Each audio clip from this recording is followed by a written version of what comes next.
Our next question is John Paul Janke. John Paul Janke from The Point on NITV and SBS. Senator, thank you for your speech today.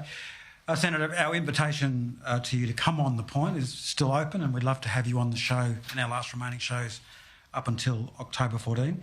As we heard, the Leader of the Opposition, Peter Dutton, has suggested a second referendum should this one fail, and if he's elected as PM in 2025. And as you mentioned, proposing symbolic recognition. In your speech, you said the Constitution belongs to all Australians. So if such a referendum was held, would you see it as an opportunity to also remove the references of race in our Constitution, namely Section 51(26), which allows the Commonwealth Parliament, as you know, to make laws in respect to the people of any race for whom it deems necessary? Thank you for your question. Again, that would come down to what the conversations that need to take place amongst the Australian people, Indigenous, non-Indigenous, constitutional conventions that need to take place to understand what direction, whether it would be about removing that particular chapter also. But as I said, I would be wanting to make sure that the Australian people were all in favour of the direction that we would take in that way. Next question is from Paul Sakar. Thanks, Senator. I just wanted to ask you about the lobby group Advance with which you're associated. You've clearly outlined a whole series of arguments today that are not based in racial prejudice, but some of the key members of Advance, including Gary Johns and David Adler, have copped severe criticism recently for some of their comments, accusing Indigenous people of blackface, saying that Indigenous people need to conduct blood tests to receive welfare payments. Advance was also responsible for the cartoon that Channel 9 needed to apologise for. Do you feel comfortable being associated with these people on your campaign, and will you condemn them? And separately, some of your Nationals colleagues believe that you could one day lead the party. I know there's an issue in the chamber you're in, but would you be open to it? So, let's start with your first question. What I can say is that from the moment this referendum was launched by our Prime Minister, our nation has been divided. We have seen ugliness on display from right across the board.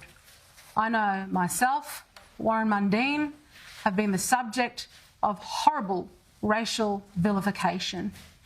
Right up until my phone number, my personal phone number, was shared on Twitter yesterday, and I was absolutely bombarded with the most revolting messages, voicemail messages that you could think of. I'm no stranger to horrible, horrible abuse. And what I will say is that Prime Minister needs to take responsibility for the division that we're now confronted with. He chose to take this path to divide our nation, to not undergo the appropriate processes to involve the Australian people in constitutional conventions and to bring everybody along for the ride.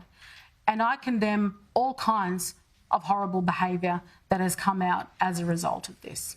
Does that mean that you condemn what Gary Johns said? I mean, talking about blood tests, for instance. So, I don't agree with blood tests. I certainly don't agree with blood tests. What I do believe in is that perhaps if we served Australians on the basis of need as opposed to race, we wouldn't see those individuals claiming to be Indigenous that we know is a problem for the Indigenous community, and there's a wonderful academic in the room here today who's written about that, Suzanne Ingram, about the fact that there are many box tickers out there that are taking away opportunity from our most needy. Those are the important issues, and they absolutely need to be dealt with. But if we actually chose to serve Australians on the basis of need and not race, those opportunists would disappear quick smart. And just on that second point quickly, I know you asked. Firstly, I'm very grateful for my leaders and their leadership in certainly backing me in all the way to stand in opposition to the voice, that our Nationals party room came out early to say no to a divided country, and I would suggest that it's Albanese's leadership that's on the line here going forward. Thank you.